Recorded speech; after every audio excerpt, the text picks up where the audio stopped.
Go where you're paid best. Today we discuss.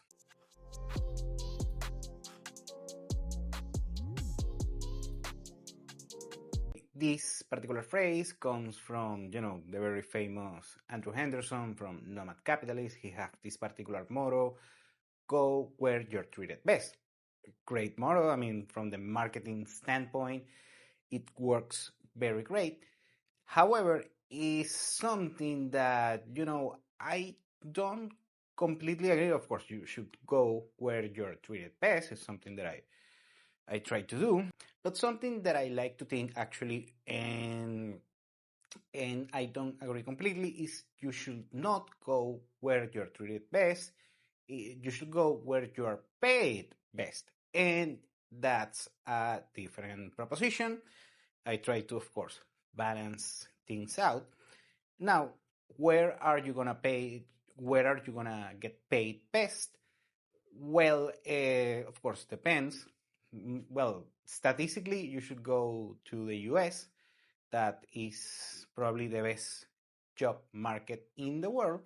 However, something that I like to do is put, like from the financial standpoint, your income and your expenses. Now, the issue with the United States regarding cash flow, of course, the best place for making money is probably the only place in the world. Of course, there are a handful of other countries where you can make money, but it's probably the only country that you can make money, become a millionaire doing something, like being a dental assistant, a plumber, something like that.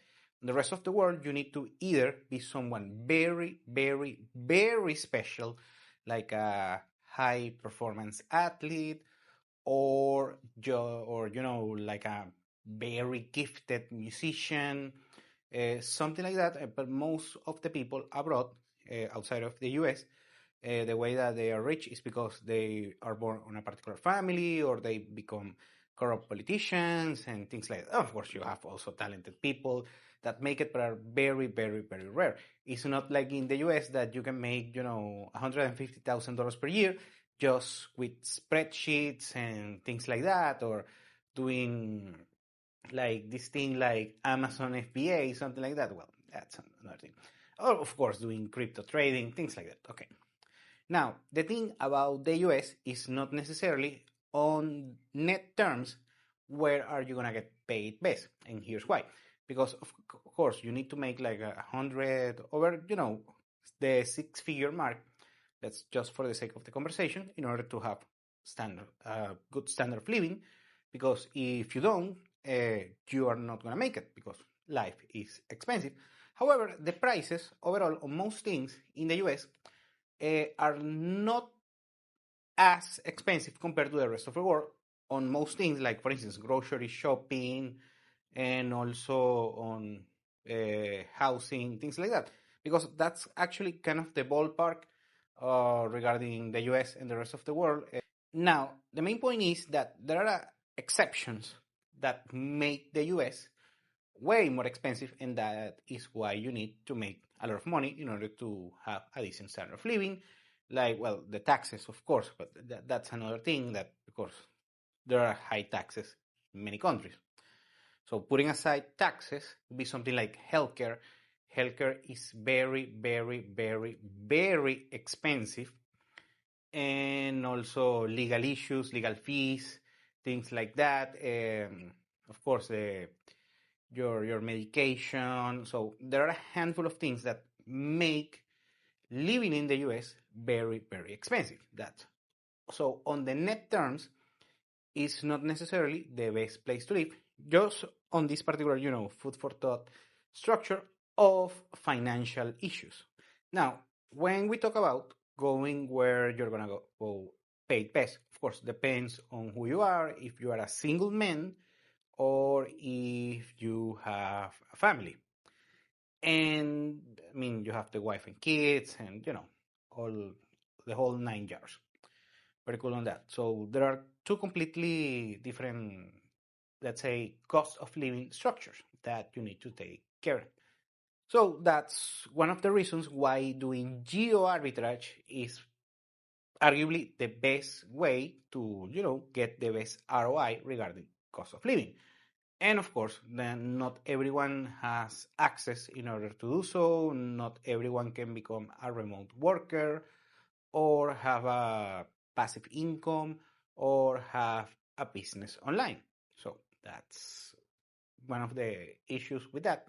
Now, the perks of having a way of making money either remotely or with passive income is that your money, you know, is so much valuable that making half of your income, but making it remotely is worth 3, 4, 5 times because you get an excellent standard of living outside of the United States regarding, of course, the cost of living, not only on the tangible from the financial standpoint, but also on the intangible standpoint that get another culture, another climate, and things like that.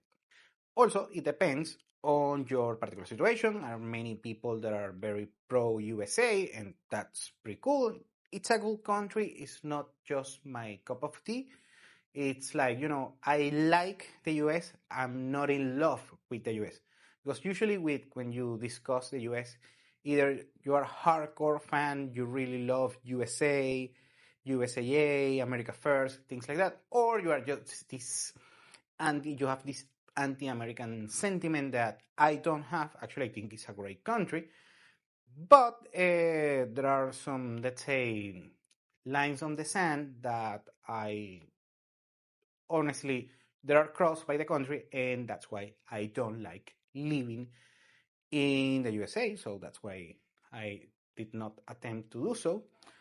Anyways, now here's the issue regarding moving outside the US. It's not for everybody because if you're a very narrow-minded American, probably you should stay on your own country. Of course, depends on the state that you live and so on, and also your age, things like that. So it's not for everyone. And the other thing, talking outside the US, is the other countries that you can make money. You have, for instance, the United Arab Emirates, Dubai, and all that jazz, and Qatar, basically, and Saudi Arabia, that if you can get an expat job, you are going to make way more money and also with less taxes compared to the US.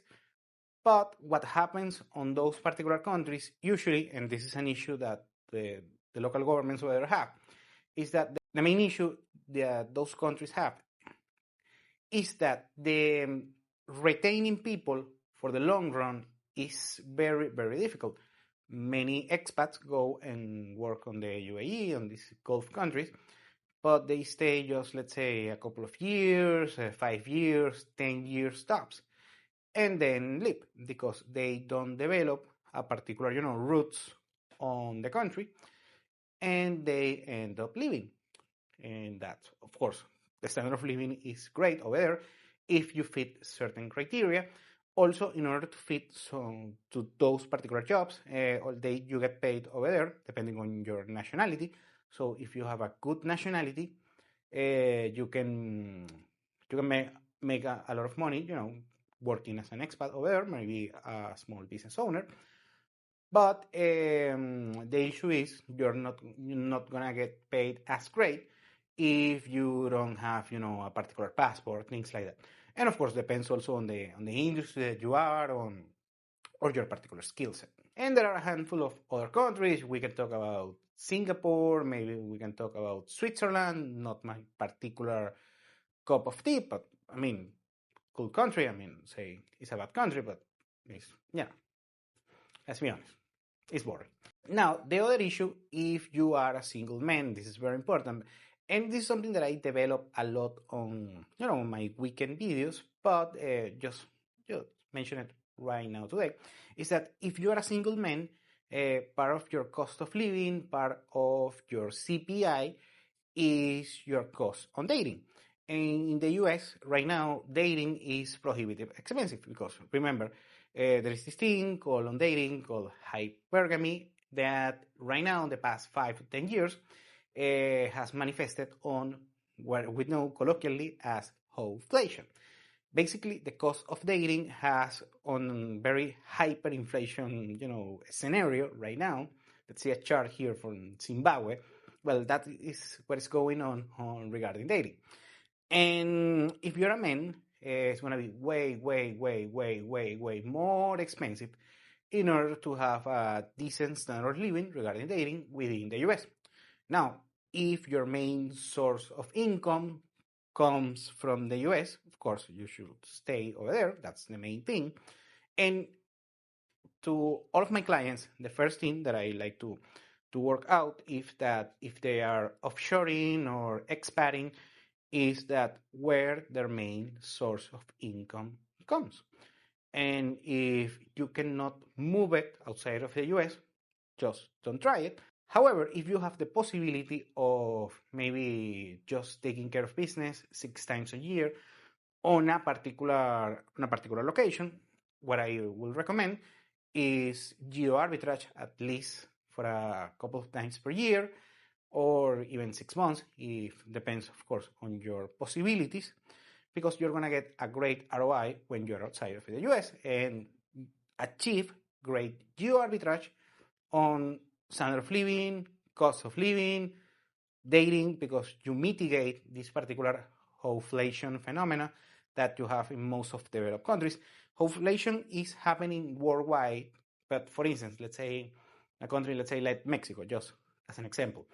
For the average Mexican male, inflation still, is a huge phenomena. However, if you go with a US purchasing parity status, you can actually have a dating deflation over there. So at the end of the day, it's not just about your gross income, it's also on your particular cost structure, on your standard of living, your particular standard of living, and not necessarily the place where you are getting the most revenue is the place where you are getting, paid based on net terms. So basically, for instance, there are places that let's say quickly, if in the US you make $100,000 and you go a place like, yet again, just for the sake of the conversation, Mexico, and you make $50,000, your standard of living is gonna increase exponentially with $50,000 compared to the $100,000 that you make in the US on gross terms. So that will be all for today. Just, food for thought regarding gross financial income and net financial income. Not necessarily the place where you have the most income is not going to be the place where you are paid best. So overall, just food for thought for everyone offshoring and expats over there. Thank you for watching Continental Insider. Please like, share, and subscribe. Follow us on social media. And if you want to work with us, continentalinsider.com. Thanks again, and have a nice day.